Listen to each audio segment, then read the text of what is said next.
Naporo e hano porineti a tato wharere nei te ie po hana a piti iora na mai te tato wharere ai ruto i te iwi apro api na tato te mai te mau tumu profofa o ta tato via. Wa awari te taatir a rahu ora i tana patur a api pap e te era hono nohor ai piti pia toroto o te whaar i te tema utua whare whaan o nei te moni ab e tano noa no te whaine nei tō rātou ananhei. Te hoi whaaho mei nei tātātou whai te tera whaapua te piharau te ai te tahua no utu moro i puna au ia era e irtihia te reira mahana maha no te tua tapapai te tumproi whari mei tātou ia tō mamutam presideni no te piharau te a tātātou ia manihini i te iepo. E no te whaahopa i tātātou tape a mei tātou te prau o Guillaume Chanto tau te i te whare mai no taone tā mātou i wharere a tuin hahoi te whai whaahia iana e tau aprau o ia i te whia mai nā roto i tō tātou rio.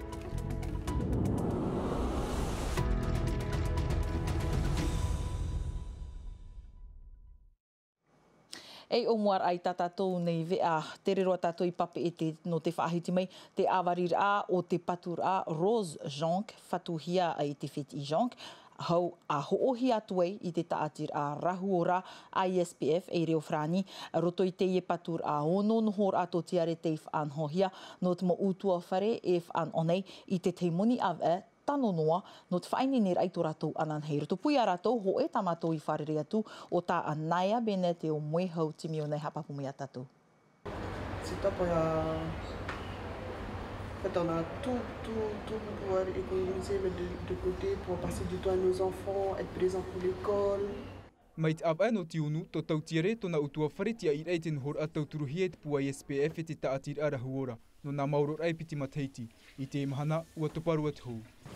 E eret mea ohi, te tauhia i haere te pia tō tiare at whari oire. Nā te oire a whaita o anir ai pu a ISPF, e nā te iepu e pīt mo utua whare no te tua tapapar aitara tō anir a. E tār haurau ai te enohor ano te ho e roara ai piti mateiti. Tei meno te aputu i te moni no te whanau i tō rātou i ho nohor a, aurera te tei nohor a huru mai ki tei. Te wahi pāpūra e ohi a tō rātou rara.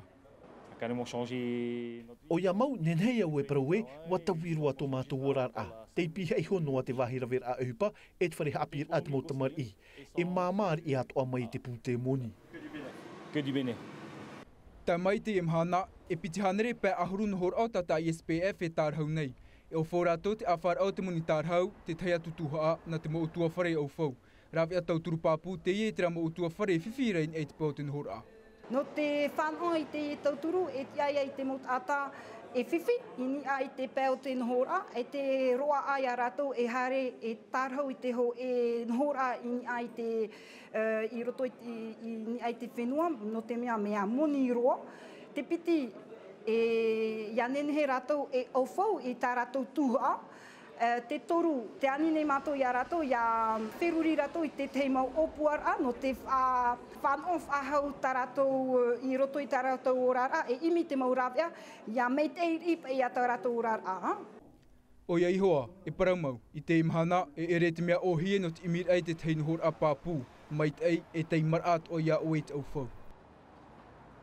E te tei parapu tōna tātou mua i te mau papa e ai te iepu nei wapu haramei te whaatere hau no te mau patur a rarhei i te opuar a Royal Papi e te Center e opuar au te iriro i te hamohia ni e te tuha a whenua mua no mai te wahu o te mau peiutar at ata i morea e patur ani e te whaito piti ahuru taua tini me te ra awhatau te haaputu nei te te mau wharetoa te whaitape ar apre o e pēmeria te tapura hamau ar a mohia e te te i te Virgin Moana watohia te whaihupar au te i patur a no te matheiti piti tawatini, piti ahuru maiva. E no te toru ahuru maiva au te teime, e iritihia te whaite te rafa a pui te ie mahana maha, piti ahuru maiva no tetepa, ni e te taua no utu moro i puna au ia. I reira, ono ahuru tawatini tātai ti e hiara no te whaano ai te mo tiare, te animara, te maa ahotu no te whenua, e to te moana toa, nā reira toa te mo maa atupu, te ie meira te mo hapapura hau atu, Jantino Rua ap e hiei Lord Philibert. Mai te hepeto mai meri e nei to te mo rawe uhupa no te piaro te haanuara, no te whaine nei te nei taua no au tomorrow. I u nei ho e wahi tanur a maa o te whaanhohia, mai te ie paitaro titauhia e atu mai te ei. Af ehia mai te e mo hotum a, na taravoro me e rit upa uhi me wa tera ia mātou I te atu me e te mo mahutu. Te repo, te veit ora te compost, te mo rau mei a tauto I te hera, pipi me e oe ana te mo mahana toa, e vei me e ia terame, e tupu me e ia tātou mahutu. Piti hanere maha ahuru whea whaite I te no teiti, e no te mo tamutu I tapurahi ai te ima teiti, mai akati o te tiame nei no te teime mata muaroa I roto I te ie whaite te rā. Te vera te mautini, te meia, mahuru meia, mea hamoa, rio e te rimarima. O pārima turutu te mpra uipa, e mea whahiahia roa, e mea ora no to tātou tinu. Te mateheti wa tuhia te ahima, I mua no te mea te ahima, tō tātou oho ia mō peu tumu no te whenuani. E toru mahana whātahia no te ahima, te ia moni re mua, te e mahana piti e te mahana maha. Ata ai no te prau no te maa e hātua ia amuehia, te prau no te mo tiare, te mo animara, no reira e hai a marirau. Te piti ahurumapea no te tepa te mahana iritira, te pē no atopa te opanira. Trahe no te tua tapapara I te tumprau, tōma muta preti teni no te piharau te Yorana tōma. Yorana veitiare. Ahani nā tataramai nā oe aitari amhana e toera no te iritira I tata tōne whaite te rā, e ha te wahi a pi, te wahi ta e no te imatahiti.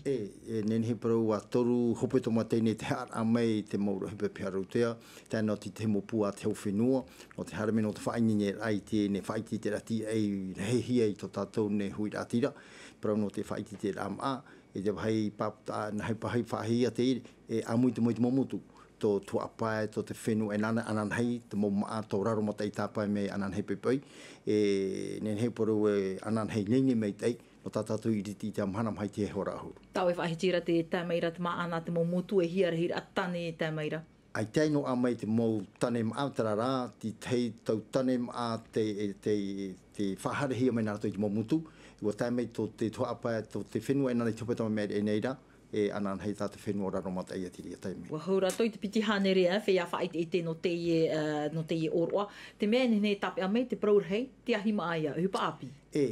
Piti hanere maha ahuru mo whea whaite I te tarahei aho e whea tanutiare, mo whea whaapu, whaamanimara, mo whea tāwiri tātātou mo mahutu te whenua nei, te paraua nei, non hui te mau te whaatianeri ai tātātou mo mai. Te tūmpura I tāpe he me mātou I te ene mateiti, I tera rātau o Tanzansia, me nā hea te nuna māhui, nā hea te whea whaapu ora I te rātau, whahoa tātou I te iemhana, I te rātau e mō whaapu, ti whanau hea e mātou e toru hanari me te ratuia, te taro te mai, te tarua, te umara, warau, roto I te whaapu, ti te mō whaamoa, mō animara tā rātou, whaiti te ai, te rā te ora at mo nuna mahui. E muri mai tiria, I hope te whaite I tera, hare tue I ti tei wahai, e piti nā whare ni au te amato whare tutu I hamani hia mai, no tāro mai te ini au te poro I rahia, e hamani hia piti nā whare, hoe wahai whare tutu no te tāmara, e hoe whare tutu no te porau no taura tima. Tiria tei mai, e hapihi ai tātou mō tamari I nā hia tau tima. I hoe tu mai mua nei, te moni re, mahana piti e mahana maha, ki tau hia nā whare apira, tō toru at o te oire I tō te oire no punawia, whaa e tēnā tu I popo e tenei. Hoi mahana tātoa, hoi pia whare hapi a piti ohuru maha, piti ohuru maha pēr mō tamari, āmui mai tātou oru me tua, hapi he rato e nai tau te mea tīm a papati ohu ai te vehi e tau tuai tiria, muri mai tiria tei me whaahau tuai tīm a, hapi he rato e te hamani te po e te mō whawha, te mō ato, tā te whaanho nei, no te uru roto I te tīm a. E tāpo I tiria tei mei, pa hapi hi rato I te pātia te raua ai nei, pātia te hamani ai te mau po inia no te whari rama, e muri mei, horahoru mā piti te awha, I hu ai tārato hima, he rei mai tārato mā, e tāma rato I tira tārato mai whaine te rama. Tārato wahai tā e, no te hapi rai hapa te e mo whaanhora, ia moa hia. Tārai prau, I te rātau, me nā hea tātou I te orara. Kia ora waiti mai ia, te mō whare ora I te maa ateiti, te imateiti? Te imateiti ho e whare hora ateiti, te rara e ne tirian ai te mō whare hora, te we tua te mō whanho, e te mō ata te hora, mō ahotu nao te whenua nei. Ai te whare hia tara koka, spray poro, mai opani hea tiria, ho i tātou mō te papeharia nei, te salade fruit, te papeta poro ane warau te mo whanho no te mai te hoa tō tātou tino te whea tāwiri tā rātou mo mahotu te whenua wa hau rātou i piti ahuru mahitu rātou e taime anan hei e hare mai mā te tei ho MA mein hei rātou i tāwiri tiria ma tātou e tāwiri ria e mea whaahihia maua, What ahua tohia o tō, e o tō te prau no te maumaa mo hotu no te moana? Te hotu te moana meiti tō te e mateiti, tā rā te wehoa ti te mwhea whaeiti tā rā tō mo a hotu no tō mai te moanei, no te moana, te rei rā hoa rā, parau no te hotu o te whenua, mo whea whaeiti te rā tiare, ho e hane re toru uhuru rātou, warau mi tātāu e mateitei nei, te mau bougainvillea, warau te mau tiare, e haru hoa te matai hui nei oe, e hoa ti te hei mo puahu, te tiare no te hau e tutua whare tanu, a rati te mo tanu a hotu te whenua nei, no te whae te tera. E tara mahana, te vei tō rat mo hapipi rā, nā hie, nā rato mai te dāgea nei, nā hie, e te piti te mom, nā hei whaere te ria, e tā mātou whae te mahana, me amu hia mai tō tātou whatere hau te whenua, te parano te whaapu, ia heitini rau, ti te heitua mo pua te hau whenua, no te turu rā mai, ia manuia te whae te tera. Ia no tā oe mō parau wa tai tira, wa pautina aro e tapa pātu te i whae te tera, wan hon hoa nei te parau no te wahi tape ara pere o i te tāua, taupupu te tere ra pere o ia te tra whae te tera. Maua ia tēne te whae te tera, mau tere ra pere o tran hoa, mahana tātoa, e wani mātou te tawana ure no punawia, i horo mai te i tape apu. Pere o i raro vei rei anei, i wa whari me te tamana ure, i hapa i tū mai te hope a hope tama, ti tei mo whae te tera, e ria tātou e tawhiwhi, te e ngar hamaru me te ki tamana ure. Tia turi tāua ua te atu te mana oira tui tāua hui atira maruru me te pere te teni no te imo hapapura, te pu oira ahua ia nārtui te reo whrani, mai roto mai ia Mark Fabres, maruru me te pere teni. Maruru mai te. Tra e te me tere roa tātou i rei a te awati a e te mo piahi no te wharehapi atua teino avera e hapi i te ravera o te ahi maa te praurheia i roto i tātou ne whaite te rā no te imateiti. Teime mata mua hoi te ino rātou rāwe ano te whaatu ati rei te hapi rā e tātou hoia mo peutumu te mo tatarar a hauatu a Ambroise o Hotuari i Kolombani. Te hapi ana tui te wha ohi para i te mo peutumu, mai te whaini nei ai te hoi a himaa, te whaan hora ai eira wahia mai no te taime mata muaroa, i te whare hapi atua teino awera i taputapu atea. Nara tui te turupapua te taati a taputea. No te roar ai pehe petoma, e hapi te tamar i te mo tuho atoa o te a himaa. I raroa ai te rata i te wheiap ari. Il y a différents ateliers, ils vont tous tourner autour de ces ateliers pour qu'à la fin des 5 semaines, ils maîtrisent chaque étape. I te matheiti, te hapi nei rātou na hei te whaini nei te maa atheiti, e tona mo whanhonor atoa, mai te irawehia mai mutu ara. Mai te whaitor ai te maa apia ane i te tiota, e te mohuru rawet a e te vai atura. Rawe a papu e te ananata, no te hapi i te teio, te matutu, e te rawe amuit ai te uhipa. Iaini ne te maa uare vai e ruto i te ahimaa. Atia ino toi ia ama, te whainene mai reia wetei i tarato mo veira maa, ma te whaohipai te ni au e te rau ere pūrau. No te rahit au ratou, o te teime mata muaroa whiri ai te ni au. Ohipa anana tahi ai ratou. Wa i te ahia te manu iara au te tapura ohipai taputapu atea, te tumu at oia te piharautea, i tita wei iarawe at ohia te whanhor a, i rtoi te tau whaiti te a hotu rau a te piharautea, e tupu mai te pite huruma pāno tetepa e te atu i te pāno atopa, i muri nei i autu moro. Ia nen hea atu atu mo tamari no teiti nei, ia whāno atu ai te ene mora veida a. Whauwha atupuna hoi, te vei ho hia mai, no tō rato ananhei. Tera he mai te pio te tama ara o toia mai te tau tōna tama ara. Te tei a ai nā tātou whahopera i te iewea i te pēo te ea te reroa tātou i te wharema ino ta aonehi o mai tātou te prau o Guillaume Chanto tamari te heiti te i o te iamonei te ara atau te hi opo anei i te mo mai e veira i ruto i te toto te wahi whaahia hia no te whea mai e tau o prau o ia nā ruto i tō tātou reo. Te mai te prau o Guillaume Chanto te tatarahia me no tātou e Juliano Tautuni e te moho a Nicolas Pérez. Je t'appelle s'il y a un souci sur la prise de sang, mais ouais, si je t'appelle pas, c'est qu'il n'y a rien et on se revoit dans 6 mois comme prévu. Parfait. Whanau hio Guillaume i teiti nei, wa haere tāpira i o nei, e warewa i wharani no te whaine nei ana i ei te teito oa. I te imhana te amora o iei te tiara atau te i roto i te pū, e hi opo arai te maum ai e veira i roto i te toto. E maoti tōna ta amur ai te peu e te fofa atumu no te i whenua, i nen hei o iei tāpua parau i te whiam ai, e haere mai wharere i ana, nā roto i te reo teiti. Avec tes retards, tes fibras, Aïta? Aïta. Ok. Au niveau du ventre, avec tes maouites au cou, Aïta? Bon, il est bien cette routine alors, hein? Ah, il est bien, il est bien. Il parle aussi pas le taille, c'est encore mieux ça, hein? pouvoir communiquer avec les patients tahitiens en tahitien, c'est un vrai plus. Ai tau i te whaiam ai no Tahiti nā rutu i te reo Tahiti e mea whahia roa. Parau mau mea piri roa oe te whaiam ai e ia i te rātou e tau te oe e te orara oe te peu e te hiro au te e whenua wa haua tui ai te oa oa. Mea rahei te muha api ir anoro tu mai te whaiam ai tō rātou mai te ai. No reira e mea whahia roa.